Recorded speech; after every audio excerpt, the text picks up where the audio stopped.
This is a rather unique time of year for me. This time of year is the time of year where we do lots of planning, lots of arranging, lots of scheduling. I love to head into ministry year, which starts in September for us. I like to head into a ministry year with kind of a tentative plan in place. Like kind of a teaching schedule in place, kind of the workers in place and that kind of stuff. Just so as we move forward, it's not quite as big of a surprise. So that is this time of year for me. The month of August is just like that. It's a time when we do a lot of praying about God's direction and what that looks like for us. So it's been we're just running into that right now. So while I was sitting there listening to Pastor Ernest last week, he was talking about contentment and not putting your hope in what you have, but rather serving God with your whole heart. That was what he was talking about last week, right? And I was thinking, how will they know where to serve unless we're telling them we have opportunities? That was a thought that kept rolling around in my head last week. So that's a little sneak peek of where we're going today. Is we're going to end off with certain opportunities. We have tons of them here if you'd like to join our team. But we want to do a little bit of teaching leading up to that. So loving Jesus, serving others together. That's really what we're all about. But what does it look like to be part of that team? What does it look like? Why is being part of a team really, really important? So if you're visiting this morning, please don't zone out. This is not actually just a sermon for our own church family. This is you can take this back to your church too, right? You can take this back to your community and apply it there too. So listen here, apply there. Listen here, apply there. So we're in 1 Corinthians 3. Thank you, Calvin, for reading that for us this morning. If you look in your Bibles, many of these Bibles have a lot of different passages or different headings for this passage. Basically what they're trying to do is we have people trying to somehow encompass the whole passage and a few catchy words that will make you want to read through that passage, right? So here's some of the titles that I've seen. Divisions in the church and his leaders, Paul and Apollos, servants in Christ. Another one I heard or I found was the problem of immaturity. But when we try to focus on one specific thing in the passage, we can easily get a title that doesn't quite work for the whole passage sometimes. So this morning I thought what we would do is we would look at the illustrations that Paul is using in this passage and apply it to what we're going to be talking about a little later. So we don't want to focus on a few things. We want to focus on the whole picture to get the whole context of this passage. And it's a really beautiful picture, I think. So let's just spend a few minutes just looking at his illustrations. So the first illustration that we have here, Paul is talking about, it's a really familiar one to us given our rural context, right? Many of us have gardens, flower beds, some of us are farmers, and we understand this whole idea of planting seed, watering seed, feeding seed, and the harvest that goes along with that. So there's a couple of ideas that I want to pull out of this passage that he's talking about when he's talking about the planting seed and the watering seed. The first one is, both Paul and Apollos were on the same team. Both Paul and Apollos were on the same team. They were pulling in the same direction. They may have been doing different jobs. They may have had different jobs that they were doing, but they had the same goal in mind. The same goal in mind.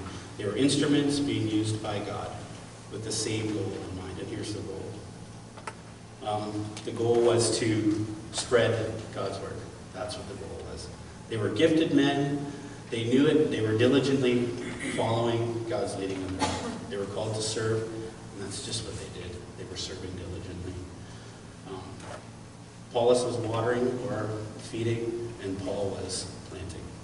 So we too are part of a much greater team. And I want to give you a little illustration. And this is actually one that happened here during VBS week. I haven't told too many people this one yet. Wednesday afternoon at the end of the program, I had assumed my regular position, which is out under the carport, right at the end of program time. And the reason I do that is actually to watch kids head out with parents, because you can kind of tell which kids go with which parents and guardians, and make sure everybody's heading in the right direction. The other reason I'm out there is because I get to say goodbye to the kids, and I get to say hi and goodbye to the parents. It's just a really great connecting time with people. This particular day, there was a grandmother that had come up to talk to me, And I've known this grandmother for quite a while. She's not from our church, but she brings her grandsons here to VBS every year. So I knew this grandma, and she was really excited the day before. Her grandson had come up and asked her what it meant to be a follower of Jesus. So this woman is a believer and knew exactly what to say. So she had the privilege of leading her grandson to Jesus, which is very cool. That's a really great thing. So she's also the kind of grandma that's going to continue to teach her grandson about what it means to be a follower of Jesus. So she was really excited to tell me about that. And I thought, well, that is a really cool illustration of being part of the team, right? We had the privilege of spending some time with them here. We maybe got to do a little bit of planting, a little bit of watering, right? But she got to do the introduction. It's a much, much larger team than just the team that's here at our church. So think about that when you're out in the community. We're part of a much larger team. We need to be out there sharing too. The second thing I would like to point out in this illustration is location. Location. We are in God's field, right? God owns it. He's in control of it. Nothing happens in this field that he is unaware of. Think for a minute with me what that actually means, though. If it's his field, there's really no pressure for us to perform. There's really no pressure for us to impress, because it's God's field. He's in control of it. He's got it all. We just have the privilege of working in that field with him. We get to be the guy that sits in the tractor and drives for a while, right? We get to be that guy. So that's actually a really great thing.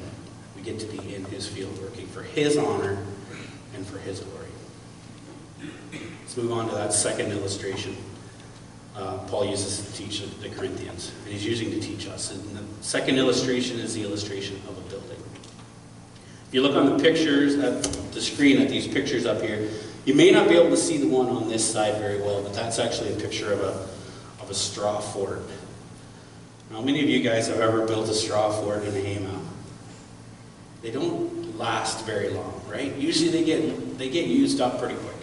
And they're up by the steel roof, and they're just up there and they're protected. But if you were to take that straw fort and set it outside, how long do you think that straw fort would last? By the next day, if it rained that night, you would not want to sit inside that straw fort, because the rain just continues to come through.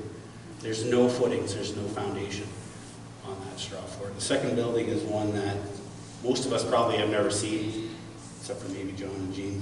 The second one is Buckingham Palace. There are 775 rooms in Buckingham Palace. There are 19 staterooms, 52 royal and guest bedrooms, 188 staff bedrooms, 92 offices, and 78 bathrooms. The measurements of this building are 354 feet long, 393 feet deep, and 78 feet wide. So if you come out to our place in 2 weeks and you look from my deck across to the neighbor's place, not my dad's place, the other place across the road, that's probably getting close to 400 feet. That's how wide this building is. This thing is crazy huge. Just a little bit of history on this one. George III bought Buckingham Palace in 1761 for his wife, Queen Charlotte. 14 of his 15 kids were born there. George IV, on his ascension, decided to reconstruct this house. And as the work progressed in 1826, George had a change of heart and wanted to transform this little house into a palace.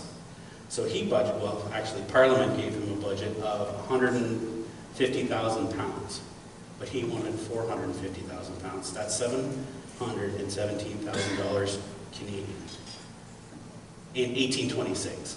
So just think of the conversion to today, that would have been millions. So Nash actually retained the main part of where the building was and kept it inside of there. The north wing and the south wing were demolished and rebuilt at a much larger scale. A triumphal arch was put in there. And then in July 1873, Queen Victoria moved in. And they soon figured out that the palace wasn't working for them with all of those rooms. There was no place for nurseries. So they added on another wing for more nurseries and bedrooms just to make it the building that it is today. So safe to say, part of that building that was there in 1761 is still there today. There's no straw in that house, right?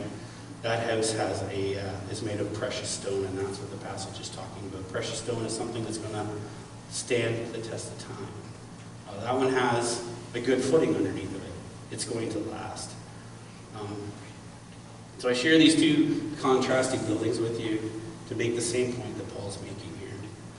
The straw house really has no foundation under it. You can pick that thing up and move it tomorrow. You can move it, you can feed it, you can do whatever you want with it. It's gone. It's not a permanent structure. But Buckingham Palace would have had an extensive foundation underneath it. Even though it was hit 9 different times during World War II, there was really no extensive damage done to it. So that was an extensive foundation underneath it. Paul says, I laid the foundation, and others are building on it. And they're building on with care. Paul's foundation was the foundation of Jesus Christ. Paul's foundation was the work and the person of Jesus Christ. That's what his foundation was. The life, the death, and the resurrection of Jesus Christ. Paul says each should build with care. So we don't actually get to choose what we put with the foundation. The foundation is already there. We don't get to choose it. Rather, we need to be careful that we're building on it in such a way that it's honoring God. We are saved by grace alone. That's what we're building onto this foundation. The second part of Paul's illustration goes on to test the quality of the material. Wood, hay, and straw are something that are easily burned up, but gold, silver, and costly stone, those things stand up to the test of time. They'll stand up to quite a bit of heat going through a fire. So each of us are created to love Jesus and to serve others, and it's the Spirit of Jesus that lives in us. Those of us who put our faith in Him, that allows us to love and serve others and to be part of the team. So what Paul's saying here is really watch your motives. Are you doing this to honor and serve God? Those are those things that are going to last. Or are you doing this to honor yourself? Because if you're doing this to honor yourself, those are the things that aren't going to last. That's what we're talking about in the second part of this passage. Only things that are done in God's honor are going to last. The other are going to be burned up. Soon be gone. Judged for what it really was. So, here's the practical part of it. Paul's encouraging 2 things here. The first one is motivation. So why are you serving? We're serving others because we love Jesus and we want others to know how great Jesus is and the difference that He makes in our lives. The second thing he wants us to know is that we serve together. Paul, Apollos, Cephas, or Peter, these guys knew that they were all part of a team. They weren't the perfect team, we're not the perfect team, but they were serving together. They knew what it was to be part of a team. They knew that it wasn't a one-man show, and they knew that serving was done together. We really do have an amazing church family. It was evidence at BBS this year. You guys pulled together as a team extremely well. Definitely not perfect, but we're growing together, and we're learning how to serve better together, and it's great. Julie did a great job leading us. But there's lots and lots and lots of other places to serve too. So that's what I wanted to share with you this morning, is there are lots of other places to serve.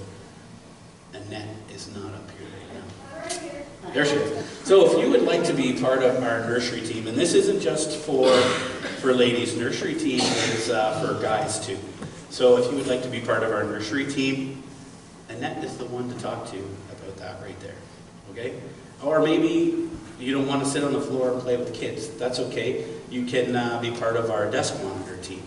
We need a safety team too. So also, Annette is the one to talk to about that. If you would like to be part of our Sunday school team, we have our teachers in place for this year, but it's really, really nice to have substitute teachers.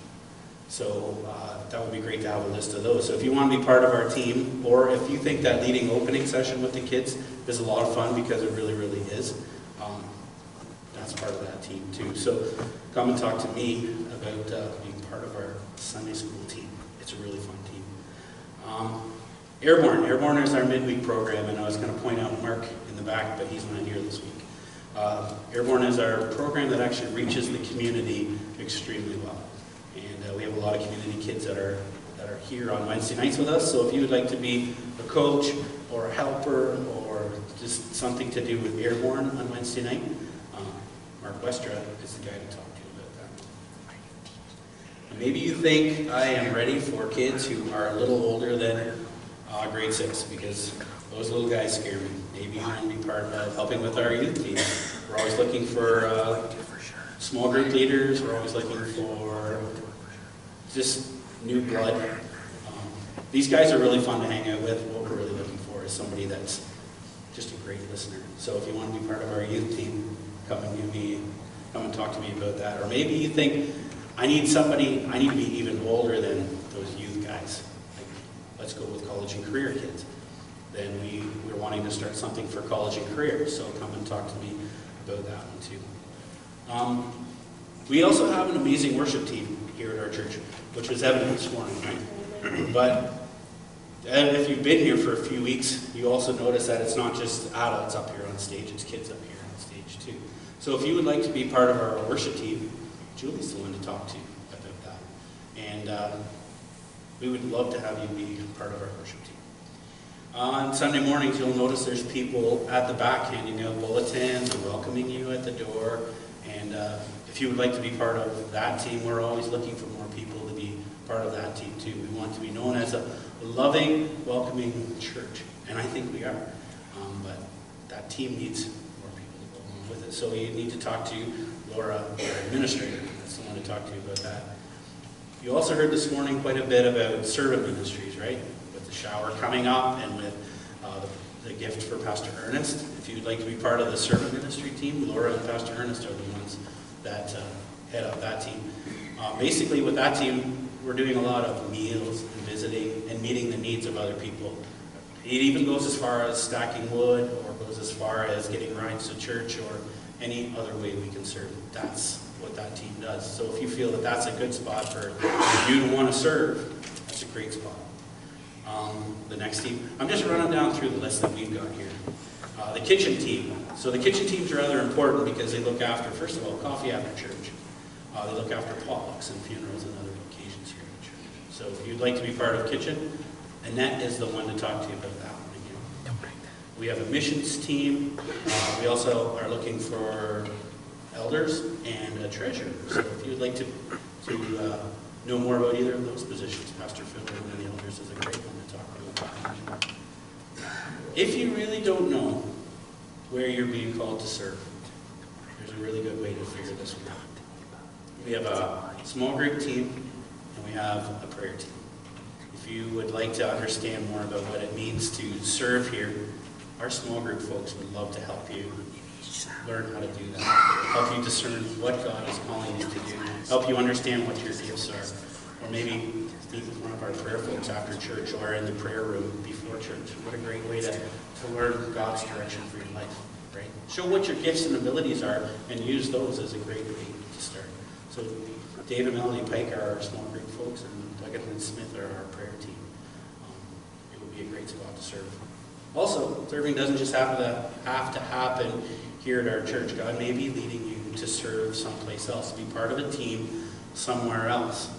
So starting at work, right? Serve Him with all your heart at work. Or maybe it means being part of a team out in a community, so coaching soccer teams or coaching other sports teams. I know there are lots of people here who are coaches out there, that you're part of the team. Or maybe you would like to be part of the hospice team in Clinton, or maybe one of the local food shelters, or Huron County Food Distribution. Those are great spots to serve. Or maybe we have a couple of local Youth for Christ organizations in the area. Maybe you'd like to be part of what they're doing too.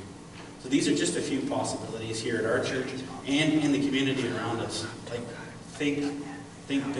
Think, where's God calling you to serve? Which team does God want me to be part of, both here and in the community? The main thing to realize is that you are here for a very specific reason. And the reason you're here is to honor and glorify God. God wants us to all be a team pulling together. That's what He's telling us here. We want to be a team pulling together for His honor and for His glory. All right, let's just close in prayer. Dear Lord, thanks for this morning. Thank you for your word. Thank you for how you teach us the direction you have for our life. We're so great. Lord, we want to serve you with all of our hearts. We want to understand what that really means too. So Lord, show us this week the gifts and the abilities that you've given us. Show us how you would have us serve you. Show us how you would have us join a team.